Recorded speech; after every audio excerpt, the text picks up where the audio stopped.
I'll always remember the first day I moved into that house. It was a stifling afternoon in early June, the air thick with the scent of freshly cut grass. When the real estate agent, Mr. Jefferson, handed me the keys, I noticed his index finger nervously twisting the keyring.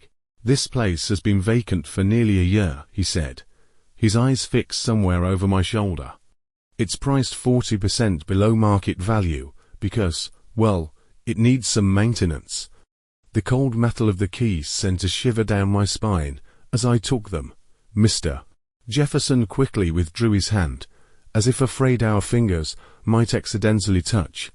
The golden paper clip pinned to his suit collar glinted painfully in the sunlight. The house looked older than in the photos. A two-story wooden structure. Its white paint had yellowed and peeled like the skin of a sickly old man. The porch floorboards groaned under my weight, and cobwebs swayed from the ceiling like silent wind chimes. The key turned stiffly in the lock. When I finally pushed the door open, a wave of air rushed out, musty, dusty, and laced with something sickly sweet. My stomach twisted as if I had smelled rotting fruit. "Utilities are all connected, Mr. Jefferson said from the doorway, his polished shoes never crossing the threshold. "The gas meter's in the basement. If you have any normal issues, call the office." His lip twitched when he said normal. I nodded, watching him practically sprint back to his car. The engine roared unnaturally loud in the quiet street. That night, I set up a makeshift bed in the empty living room. Moonlight filtered through the grimy windows, casting warped grid patterns on the floor. As I lay in my sleeping bag, counting the cracks in the ceiling, I reached 17 before hearing the faucet drip in the kitchen. Drip, drip, drip. The rhythm was as precise as a metronome. I was certain I had checked all the taps. But when I got up to look, the sound stopped. The stainless steel sink was bone dry, not a single drop in sight. Back in my sleeping bag, the dripping started again, this time from the basement. Drip, drip, drip. I pressed a pillow over my ears, but the sound burrowed straight into my skull. Only at dawn, when the first light crept in, did it finally cease. The next morning, I met Mrs. Wilson in the front yard. She had to be at least 80, dressed in a lilac floral dress, trimming bushes that were already immaculate. "You're the new tenant." Her voice was younger than her appearance. The last young nan stayed less than 2 weeks. The blades of her shears caught the sun, flashing a sharp glare into my eyes. "Why did he leave?" I asked, noticing the strange ring on her left hand carved from what looked like bone. Mrs. Wilson paused mid-snip. "He said he heard something in the walls," she said, her eyes suddenly too bright, especially in the basement. The snap of the shears made me jump. She smiled. "Of course, old houses make noises. Wood shrinks, pipes rattle." Without finishing, she turned and walked inside, leaving a single branch jutting awkwardly from the hedge. That afternoon, I decided to explore the basement. The entrance was hidden behind a narrow door in the kitchen, painted the same color as the wall. The rusted knob took 3 hard twists before it budged. The wooden stairs creaked ominously underfoot. The basement air was at least 10 degrees colder, raising goosebumps on my arms. A single bare bulb swung from a beam, casting dancing shadows on the walls. It was larger than I expected, but the low ceiling pressed down like a weight. Dust-covered furniture huddled in corners like crouching beasts. My attention was drawn to the western wall. The bricks looked newer, the mortar lighter, as if added later. As I approached, the bulb flickered. In the stuttering light, I spotted a thin crack near the baseboard.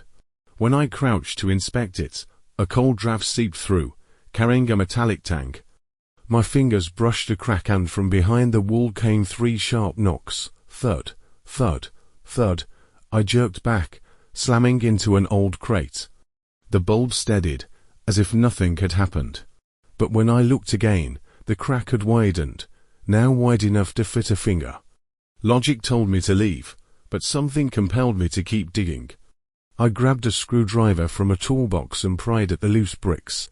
To my surprise, they came away easily, as if recently disturbed. When the fifth brick came loose, a black void gaped behind it. A stench of decay rolled out, making me gag. My flashlight beam revealed the most horrifying sight of my life: a mummified corpse crammed into the 2-foot space behind the wall. It wore a faded plaid shirt and jeans, its skin stretched tight over bone like parchment. Its right arm was raised, fingers curled, as if it had been knocking in its final moments. Its head was tilted, mouth open in a silent scream. I stumbled back, knocking over boxes. As I scrambled up, my flashlight beam swept across its face, and for a split second, I swore its eyelids twitched. I fled up the stairs, my knees bruising against the steps. In the kitchen, I found every exit sealed.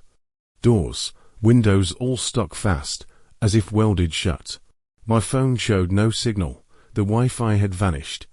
Then new sounds rose from the basement, not dripping, but dragging something heavy scraping against wood.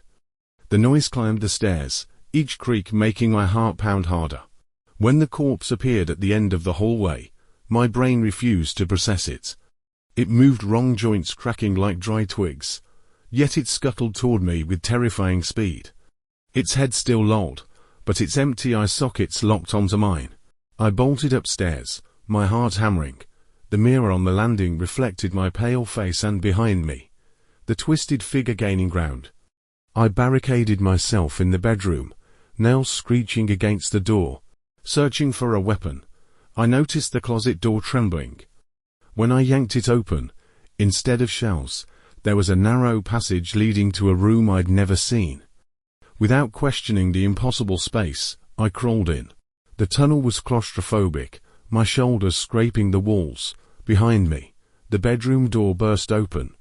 I didn't look back, just clawed forward, until I tumbled into the strange room. When I turned, the passage was gone, just solid wall. The room held only a wooden desk and chair. On the desk lay an open notebook. Its pages yellowed and curled. My hands shook as I picked it up. Every page was scrawled with the same phrase: "I can't get out." The writing grew increasingly frantic. The final pages nothing but deep gouges in the paper. Then the knocking started. Thud. Inside the wall. Thud. Thud. The wallpaper bulged, something pushing from the other side. When it split, a skeletal hand shot through. I screamed and lunged for the door, only to find myself back in the basement. The corpse stood at the foot of the stairs, slowly lifting its head. I whirled around, but the room's entrance had vanished. The walls began closing in, inch by inch. The corpse climbed toward me, its movements fluid now, as if regaining strength. When it was 3 steps away, the walls stopped. It raised an arm, pointing behind me where a new door had appeared. I crashed through it and found myself back in my sunlit bedroom. The door stood open, the hallway empty. The basement door was shut, silent as a tomb. I collapsed, drenched in sweat. A hallucination, a nightmare. But then I saw the brick dust under my nails, the basement grime staining my pants. I moved to a motel that same day. Mr. Jefferson processed the lease termination with tight lips, calling me the third tenant to report weird things. His hand stayed in his pocket, fingering what might have been a charm. 3 months later, the local paper ran a brief. A young couple had moved into that house. The wife vanished in the basement. The husband claimed he saw her sucked into the wall. In the accompanying photo, Mrs. Wilson stood in the background, her bone white ring gleaming under the flash. Now, whenever I close my eyes, I hear it. Thud, thud, thud. Sometimes, my fingers tap the rhythm on my nightstand without my consent. Worst of all, last week I found a thin crack in my apartment wall. When I leaned close, that familiar metallic smell drifted out. A few years ago, one late afternoon, I went to the supermarket. By the time I was heading home, the sky had already darkened, and the streetlights were flickering on one by one. The wind made the trash bags by the roadside sway gently, and dry branches were lifted into the air only to come crashing back down. As I neared my house, I saw a doll lying next to a pile of garbage at the mouth of an alley. It was filthy, dressed in a torn little dress. One side of its hair was a tangled mess, and one glass eye had fallen out, leaving behind a hollow socket. The doll lay there stiffly, as if staring right at me. I should have just kept walking, but for some reason, I stopped. At the time, I only felt sorry for it, maybe because it seemed so pitiful, tossed out like that. I bent down, picked it up, and decided to take it home to clean it up. I figured at least it wouldn't end up trampled in the street. I put the doll into my shopping bag and took it home. When I got inside, I washed my hands, then opened the bag and set the doll by the kitchen sink. I rinsed it with warm water and dish soap. The dirty water ran off the doll and darkened the sink. I scrubbed its face with an old toothbrush until it looked a little better. When I was done, I set the doll on a chair in the living room to dry before I'd figure out where to put it. In the middle of the night, I was woken by a strange noise. It sounded like a soft, steady tapping. I thought maybe a branch was hitting my window. But as I listened closer, I realized the sound was coming from the living room. Uneasy, I forced myself to get up and check. The living room was pitch black. I could barely make out the shape of the sofa and the doll sitting on the chair. I turned on the light. The room lit up in an instant. Nothing seemed out of place. But on the floor, I saw a trail of small wet footprints, leading from the chair right up to where I stood. My heart raced. I stared at the doll for a while. Finally, I laughed at myself, thinking I was just spooking myself. I wiped up the footprints and went back to bed. The whole next day, I couldn't shake a feeling of unease. Even at work, I kept glancing over my shoulder, like someone was watching me. When I got home that evening, I decided to put the doll away. I placed it in a box in the storage room and shut the lid. But that night, I was woken again, this time not by tapping, but by a soft, dry chuckle right next to my ear. The sound made my skin crawl. I turned on the light and went to the storage room. The door was open. The doll was back on the living room chair, sitting there perfectly upright, both glass eyes fixed on me, as if it were smiling. A cold shiver ran up my spine. I didn't dare touch it. I just went back to my room and locked the door. I didn't sleep at all that night. I could hear faint footsteps pacing in the living room. Down the hallway, something moving slowly through the house. Sometimes it was the sound of nails lightly scratching the walls. Sometimes a low laugh, sometimes the soft sobbing of a child. I stayed wrapped up in my blanket, clutching my phone, but too afraid to call anyone. The fear felt like a weight on my chest, so heavy I could barely breathe. Around dawn, I heard a soft click from the door, like something pushing it open. I was sure I'd locked it, but I heard it creak anyway. Then came slow, creeping footsteps, light as a child's, but enough to make my heart pound in my throat. I stared at the door. A shadow appeared under the gap, just standing there, waiting.